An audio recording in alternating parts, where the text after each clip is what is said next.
انما بعثت لأتمم مكارم الأخلاق او كما قال عليه الصلاة والسلام۔ میرے عزیز بھائیوں، اللہ کے نبی علیہ الصلاۃ والسلام کی زندگی اگر ہم دیکھیں تو اس سے ہمیں یہ سبق ملتا ہے کہ اس دین کو آپ علیہ الصلاۃ والسلام نے اپنے اخلاق حسنہ کے ذریعے لوگوں تک پہنچایا ہے۔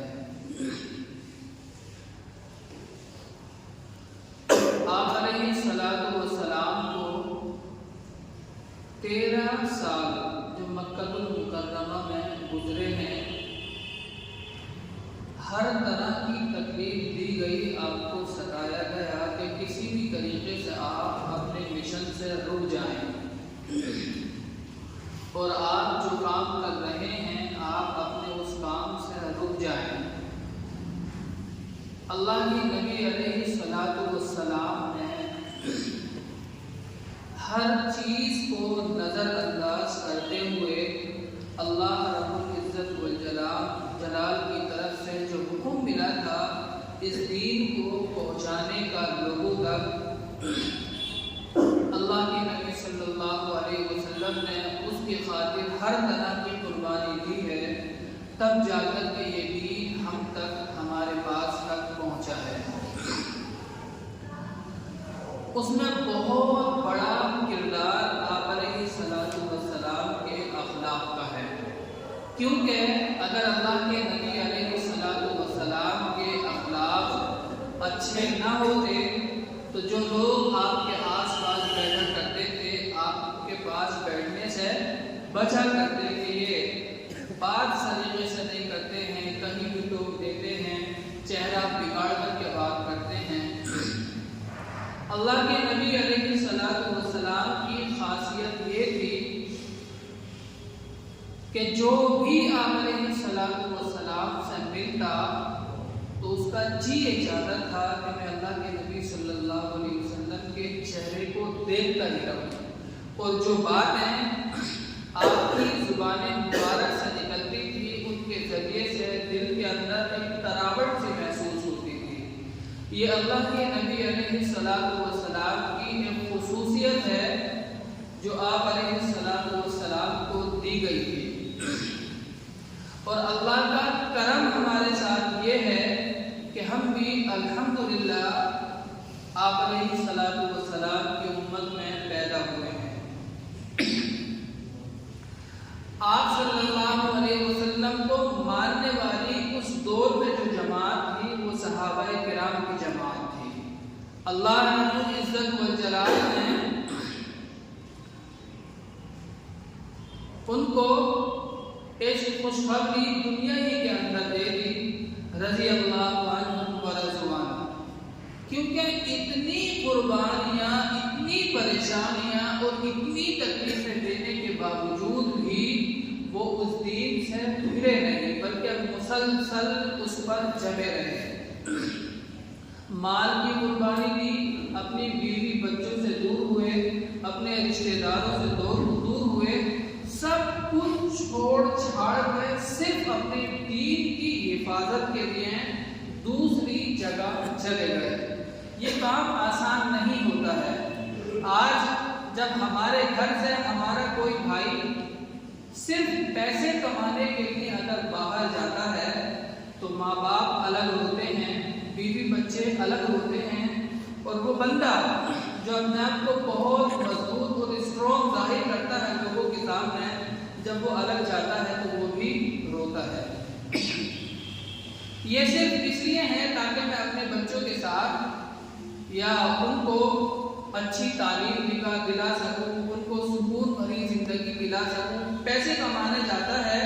جبکہ جدا نہیں ہو رہا۔ لیکن اس دور کے اندر صحابہ کرام رشتہ دار چھوڑ دیے صرف اس لیے کہ اللہ کے دین کو مضبوطی سے پکڑے رہنا ہے اور اس پر چل کر کے اپنی زندگی کو بنانا ہے۔ آپ علیہ الصلاۃ والسلام نے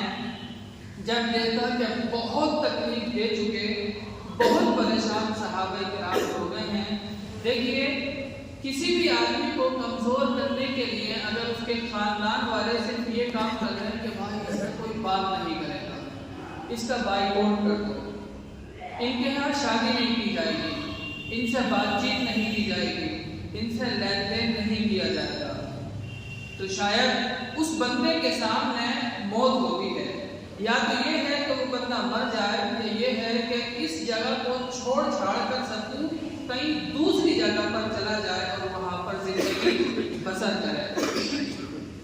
صحابہ کرام کے سامنے بالکل یہی کنڈیشن تھی، لیکن اللہ کے نبی صلی اللہ علیہ وسلم کو ان لوگوں نے ساتھ نہیں چھوڑا. آپ علیہ السلام کے ساتھ ڈٹے رہے، جان کی بھی مال کی بھی ہر طرح کی قربانی آپ علیہ السلام کے خاطر، اللہ کے نبی علیہ السلام کے خاطر صحابہ کرام نے دی. تب جا کر کے اللہ رب العزت والجلال کی طرف سے حکم ہوا کہ ہمارے ان بندوں کو ہجرت کا حکم ہے. اللہ کے نبی علیہ السلام نے کہا اور ہجرت کر کے صحابہ کرام دھیرے دھیرے جانے لگے. ایک وقت آیا کہ اللہ کے نبی علیہ السلام بھی ہجرت کر کے مدینہ منورہ چلے گئے. آپ علیہ السلام جب مدینہ منورہ گئے ہیں تو سب سے پہلا جو خطبہ اللہ کے نبی علیہ السلام نے دیا ہے وہ بہت ہی اہم تھا. آپ علیہ السلام نے کہا کہ دیکھو سلام کو اپنے درمیان عام کرو، جو آپس کے تعلقات ہیں ان کو اور زیادہ مضبوط کرو اور آپس میں پیار محبت کے ساتھ رہو. یہ وہ پیغام ہے جو تقریباً ہر بندہ اگر اس چیز پر عمل کر لے تو آج دکھوں بھری جو ہماری زندگی گزر رہی ہے شاید خوشحالی کے اندر وہ تبدیل ہو جائے. آپ دیکھیے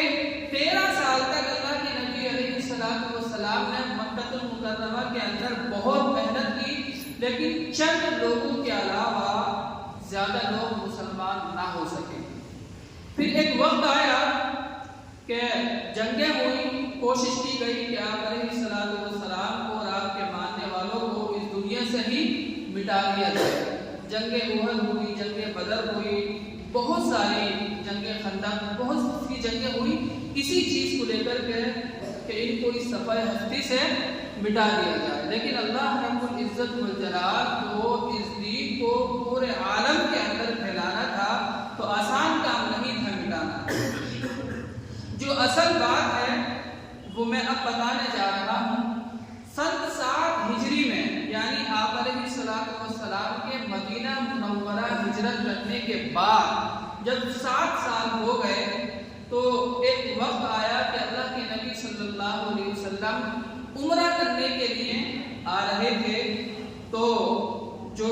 قریش کے لوگ تھے، مکے کے کافر تھے، انہوں نے کہا کہ ہم کسی بھی صورت میں اللہ کے نبی کو مکے میں داخل ہونے نہیں دیں گے. بہرحال اس وقت چند باتوں کو لے کر کے آپس میں صلح ہوئی. ایک تو یہ اس صلح کے اندر سب سے اصل جو فائدہ ہے وہ یہ ہوا، اس سے پہلے صحابہ کرام اور جو مشرکین مکہ تھے آپس میں لین دین نہیں کیا کرتے تھے، آپس میں بات چیت نہیں کیا کرتے تھے. لیکن جب صلح حدیبیہ ہوئی ہے تو آپس میں ایک دوسرے سے بات کرنے کا موقع ملا، ایک دوسرے کے ساتھ رہنے کا موقع ملا. تو اس 1 سال کے اندر یعنی سن 8 ہجری میں مکہ المکرمہ اللہ کے نبی علیہ السلام نے فتح کر دیا. صرف 1 سال کے اندر اتنے لوگ مسلمان ہو گئے کہ جتنے 13 سال کے عرصے میں نہیں ہوئے تھے. اس کا مین ریزن تھا کہ مشرکین مکہ نے صحابہ کرام کی اور آپ علیہ السلام کی جو زندگی تھی وہ بہت قریب سے نہیں دیکھی تھی. ایک بات ہے مثال کے طور پر کسی نے کہا کہ وہ بندہ بہت خراب ہے، بہت بدتمیز ہے. میں نے سنا اور مان لیا، کبھی اس کو دیکھا نہیں، لیکن اتفاق سے میں اس کو جانتا تک نہیں، لیکن اس کے ساتھ میرا تعلق ہو گیا، رہنے سہنے لگا۔ بعد میں مجھے معلوم ہوا کہ کوئی بندہ جو پہلے برائی کر رہا تھا وہ اس کے بارے میں برائی کر رہا تھا، جبکہ میں اس کے ساتھ معاملات کرتا ہوں، کتنا اچھا بندہ ہے، کتنے اچھے اخلاق سے پیش آتا ہے، تو مجھے اس سے عقیدت ظاہر سی بات ہے ہو جائے گی۔ بالکل یہی معاملہ مشرکین مکہ کا صلح حدیبیہ کے بعد صحابہ کرام کے ساتھ ہوا۔ جب انہوں نے دیکھا کہ یار یہ لوگ آپس میں بڑے محبت کے ساتھ رہتے ہیں اور ہم میں سے کوئی بندہ جاتا ہے تو بڑے خوش اخلاقی سے، اچھے مزاج کے ساتھ اچھی باتیں ہم سے کرتے ہیں، اور کوئی بھی ہم ان کے اندر ایسی بات نہیں دیکھتے جو سوسائٹی کے خلاف جاتی ہو یا غلط چیز کی تعلیم دیتے ہو، ایک بات بھی ان کے اندر ایسی نہیں۔ صرف 1 سال کے اندر اتنے لوگ ایمان لے کر کے آ گئے جو 13 سال کے عرصے میں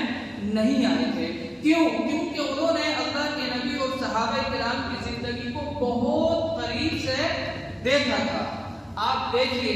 جب سن 8 ہجری ہوئی تو وہی لوگ جو آپ علیہ السلام کی جان کے دشمن تھے، جس میں ہر بندہ یہ فخر کرتا تھا کہ کسی طریقے سے میں اللہ کے نبی صلی اللہ علیہ وسلم کی گردن اڑا دوں، جب اللہ کے نبی صلی اللہ علیہ وسلم مکہ المکرمہ کے اندر آئے ہیں، مکہ کو فتح کر لیا ہے، تب جو مشرکین مکہ تھے اور وہاں کے لوگ تھے ان کو وہ ساری باتیں یاد آنے لگی جو انہوں نے پاس میں کی تھی کہ میں نے ان کے ساتھ یہ کیا تھا، اب کہیں ایسا نہ ہو کہ یہ مجھ سے اس کی دشمنی نکال ہے۔ آج کل کے حکمران ایسا ہی کرتے ہیں، لیکن اللہ کے نبی صلی اللہ علیہ وسلم کو ایک تعلیم دینی تھی۔ آپ علیہ السلام نے کہا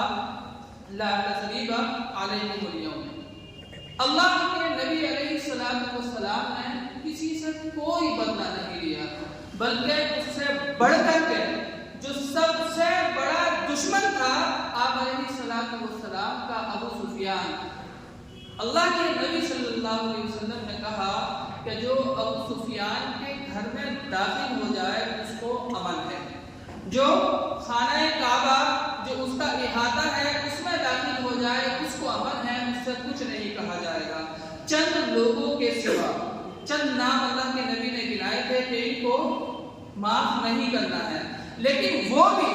جب معلوم ہوا کہ اسلام لانے کے لیے بےتاب ہیں، اللہ کے نبی صلی اللہ علیہ وسلم نے ان کو بھی معاف کر دیا۔ آج ہم سب کے مزاج کے اندر کچھ غلط کام شاید ہم سے ایسے ہو گئے ہیں کہ ہمارے مزاج کے اندر کڑواہٹ آ گئی ہے، ہمارے مزاج کے اندر سختی آ گئی ہے۔ زمانے جاہلیت میں بہت چھوٹی چھوٹی باتوں کو لے کر کے جنگیں ہو جایا کرتی تھی۔ ایک واقعہ لکھا ہوا ہے کہ کسی خاندان کا ایک مرغی کا بچہ دوسرے خاندان والے کے کھیت میں گیا اور جو چھوٹے چھوٹے پودے ہوتے ہیں اس مرغی کے بچے نے اس کو کھا لیا، کچھ تھوڑا بہت کھایا ہوگا، مرغی کا بچہ کھاتے کتنا ہے، تو وہ آیا اور اسی بات کو لے کر کے کہ اس نے فصل برباد کر دی، یہ وہ جھگڑا ہو گیا۔ اس خاندان کے لوگ بھی آ گئے، اس خاندان کے لوگ بھی آ گئے، تقریباً 40 سال اسی بات کو لے کر کے آپس میں جنگ چلی۔ آپ اندازہ لگائیے کتنا نقصان ہوا ہوگا۔ 40 سال صرف اس بات کو لے کے کہ اس کا مرغی کا بچہ آیا اور کھیت میں جو پودے اگے ہوئے ہیں ان کو کھانے لگا، جبکہ ذرا سی بات تھی، اگر وہ بات وہی ختم ہو جاتی تو یہ نوبت ہی نہ آتی۔ آج کل ہم جو زندگی گزار رہے ہیں بالکل اسی طرح ہمارے ساتھ بھی معاملات ہو رہے ہیں، اور یاد رکھیے اللہ کے فضل و کرم سے ہم ایک ایسی جگہ پر پیدا ہوئے ہیں جہاں اسلام کو پیش کرنا ہمارے لیے بہت ہی اہم اور ضروری ہے کہ ہم اسلام کا اصل رخ لوگوں کے سامنے پیش کریں۔ ایک وہ جگہ ہے جہاں پر تمام مسلمان ہی مسلمان ہیں، تو وہاں سب مسلمان ہیں، آپ اسلام کی خوبی کسے دکھائیں گے؟ لیکن ہم ایسی جگہ رہتے ہیں کہ جو دوسرے مذہب کے لوگ ہیں کہ جنہوں نے اسلام کو دیکھا نہیں ہے، پرکھا نہیں ہے، بس صرف تعلیم کے بارے میں سنا ہے کہ بہت اچھی ان کی تعلیم ہوتی ہے اور آپس میں پیار محبت یہ ساری چیزیں ان کی تعلیم کے اندر قرآن و سنت کے اندر دی گئی ہے۔ تو آج ہمارے پاس بھی موقع ہے کہ ہم اسلام کی اس تصویر کو پیش کریں جو اللہ کے نبی صلی اللہ علیہ وسلم نے یہ صحابہ کرام کے لوگوں کے سامنے رکھی تھی، جو سن 7 ہجری میں صلح حدیبیہ کے بعد صحابہ کرام نے مشرکین مکہ کے سامنے رکھی تھی، کہ جس کو دیکھ کر کے لوگ اسلام لے آئے تھے۔ آج ہمارے پاس بھی موقع ہے کہ ہم اسی تصویر کو اسلام کی جو ہمارے غیر مسلم بھائی ہیں ان کے سامنے ایسا کردار پیش کریں، ایسی تصویر پیش کریں اسلام کی کہ ان کے دلوں کے اندر بھی ہماری محبت پیدا ہو جائے۔ آج غلط فہمیاں دوسروں کے ذہنوں میں بہت زیادہ ڈال رکھی ہیں کہ یہ ایسے ہوتے ہیں، یہ ایسے ہوتے ہیں، جبکہ چند لوگ ہوتے ہیں جو اس پورے معاملے کو پیش کرتے ہیں کہ ان کے ساتھ ایسا معاملہ کیا جائے، ایسا معاملہ کیا جائے۔ اور خاص طور سے وہ دکاندار جو مسلمان ہیں ان کے لیے لازم اور ضروری ہے ان حالات کے اندر کہ اپنے اخلاق کو بہترین بنائیں۔ اگر کسی چیز کے اندر کوئی کمی ہے وہ واپس کرنے کے لیے آیا ہے، آپ واپس کر لیجئے، کچھ نہ کچھ نرمی دکھائیے، پھر دیکھیے یہی بندہ جو آج ایک مال واپس کرنے کے لیے آیا ہے کل کو 10 ساتھ میں لے کر کے آئے گا۔ آج ہمارے اندر کمی یہ ہے کہ ہمیں جہاں تھوڑا سا موقع ملتا ہے ہم بڑے فخر کے ساتھ لیتے ہیں، میں نے اس کو چونا لگا دیا، میں نے اپنے دماغ سے یہ کام کر گیا، اس کو پاگل بنا دیا۔ در حقیقت ہم اس کو پاگل نہیں بنا رہے، جو آگے ہم اپنے بزنس کو اچھے سے چلا سکتے ہیں وہ آپ نے اپنی شاخ خراب کر لی اور اس کے ذریعے سے اسلام کو آپ نے بدنام کر دیا۔ غیر مسلم کے ذہن میں سیدھا سے ایک میسج جائے گا کہ شاید مسلمانوں کی تعلیم ہی ایسی ہوگی۔ آج جن دکانداروں پر بچے رہتے ہیں عام طور پر دیکھا یہ جاتا ہے کہ جو دکان مالک ہوتا ہے اس کا برتاؤ ان بچوں کے ساتھ میں، ان لوگوں کے ساتھ میں ایسا نہیں ہوتا جیسے کہ اللہ کے نبی صلی اللہ علیہ وسلم نے جس کی تعلیم دی ہے۔ دور جانے کی ضرورت نہیں، حضرت انس رضی اللہ تعالیٰ عنہ 10 سال معمولی ٹائم نہیں ہوتا ہے، 10 سال خدمت کی ہے۔ وہ خود کہتے ہیں کہ 10 سال میں مجھے یاد ہی نہیں کہ اللہ کے نبی صلی اللہ علیہ وسلم نے کبھی بھی کسی معاملے میں مجھ سے اس تک کہا ہو، یہ کہا ہو انس تم نے ایسا کیوں کر دیا، میں نے تو ایسا نہیں کہا تھا۔ یہ ایک تعلیم ہے اللہ کے نبی علیہ السلام کی۔ آج ضرورت ہے کہ ہم اپنے مزاج کے اندر نرمی کو لے کر کے آئیں، اپنے اخلاق کو بہترین بنائیں تاکہ اس کے ذریعے سے ایک اچھا میسج جائے اور لوگ ہم کو دیکھ کر کے، ہمارے اسلام کی خوبیوں کو دیکھ کر کے ان کے دل کے اندر بھی یہ رغبت اور شوق پیدا ہو کہ یار ان لوگوں کی طرح ہمیں بھی بننا چاہیے۔ ایک واقعہ ہے، ہم جیسے مسلمان شاید دیکھ کر کے بدزنی ہو جائے گا، اس دور کے اندر اگر اسلام کی صحیح تصویر کوئی پیش کر رہا ہے تو جو غیر مسلم لوگ یورپ کے اندر مسلمان ہو رہے ہیں، حقیقتاً وہ لوگ اسلام کی صحیح تصویر پیش کر رہے ہیں۔ ایک بندہ تھا عیسائی، وہ کسی کام سے مسجد میں گیا، پانی پینا ہو یا استنجا وغیرہ کرنا ہو، جو بھی ہو، تو وہ کیا دیکھتا ہے کہ جب مسجد کے اندر اس نے انٹری کی تو ایک بندہ دروازہ کھولا تو وہ کھول کر کے رک گیا، اے سی چلتی ہوگی عام طور پر۔ دوسرا بھائی آیا تو وہ چلا گیا اور اس نے دروازے کو کھول کے رکھا ہوا ہے تاکہ تیسرا بھائی آیا اس کو کھولنے کی دشواری نہ ہو۔ یہ نماز پڑھی، بڑے ایک بندہ وہ ہے جو کسی عہدے پر فائز ہے اور ایک بندہ وہ ہے جو اسی کے یہاں نوکری کرتا ہے، لیکن جب نماز پڑھ رہے ہیں تو دونوں امام کے پیچھے ایک ساتھ کھڑے ہوئے ہیں، جبکہ دنیا میں ایسا معاملہ نہیں ہوتا ہے۔ بہرحال اس نے یہ دیکھا جب نماز پڑھ کے لوگ جانے لگے تو وہ کیا دیکھتا ہے کہ پہلا بندہ آیا، دروازہ کھولا اور اس نے ہاتھ لگا لیا تاکہ دوسرا بندہ ہے وہ ایسے ہی نکل جائے۔ پھر 2-3 کے بعد یہ چلا گیا، دوسرا بندہ آیا، اس نے اس دروازے پر ہاتھ لگا دیا تاکہ اس کو کھولنے کی ضرورت نہ پڑے۔ تو اس کے ذہن میں یہ بات آئی کہ اتنی سی چھوٹی چیز کو یہ لوگ اتنی ویلیو دے رہے ہیں، اس کا مطلب یہ ہے کہ جو اصل چیز ہے اس کے اگر قریب جایا جائے تو شاید عجیب ہی ان لوگوں کی زندگی جینے کا طریقہ ہے. صرف یہ عمل اس بندے کو ایمان لانے پر مجبور کرنے لگا. اس کے دل میں احساس پیدا ہوا اور 2-3 باتیں اس نے معلوم کی اور وہ وہیں پر ایمان لے آیا. آج ہمارے ساتھ کیا ہوتا ہے، اگر ہم راستے میں جا رہے ہیں یا سواری بس میں جا رہے ہیں مثال کے طور پر، ہم سے عمر میں بڑا ایک بندہ، اسے سیٹ نہیں مل پائی، ہم الحمدللہ ٹھیک ٹھاک ہیں، جوان ہیں، لیکن صرف اس لیے کہ یار سفر بہت لمبا ہے، میں بہت تھک جاؤں گا، مجھے بہت پریشانی ہوگی، ہم اس بندے سے کہتے تک نہیں ہیں کہ صاحب آپ ہماری سیٹ پر بیٹھ جائیں. بلکہ مر تو بہت دور، اگر عورتیں بھی سفر کر رہی ہیں تو ہمارے دل کے اندر ہمدردی اور جذبہ یہ پیدا نہیں ہوتا کہ لاؤ میں اٹھ کر کے اس کو کچھ نہ کچھ آسانی اور سہولت دے دوں. یہ چیز آج ہم سے نکل گئی. اس کا نتیجہ یہ ہے کہ لوگ ہم کو بری نگاہوں سے دیکھ رہے ہیں. اس لیے میرے بھائی اپنے اخلاق کو بہترین بنائیں اور اس دنیا کے اندر کوشش کریں درگزر کرنے کا.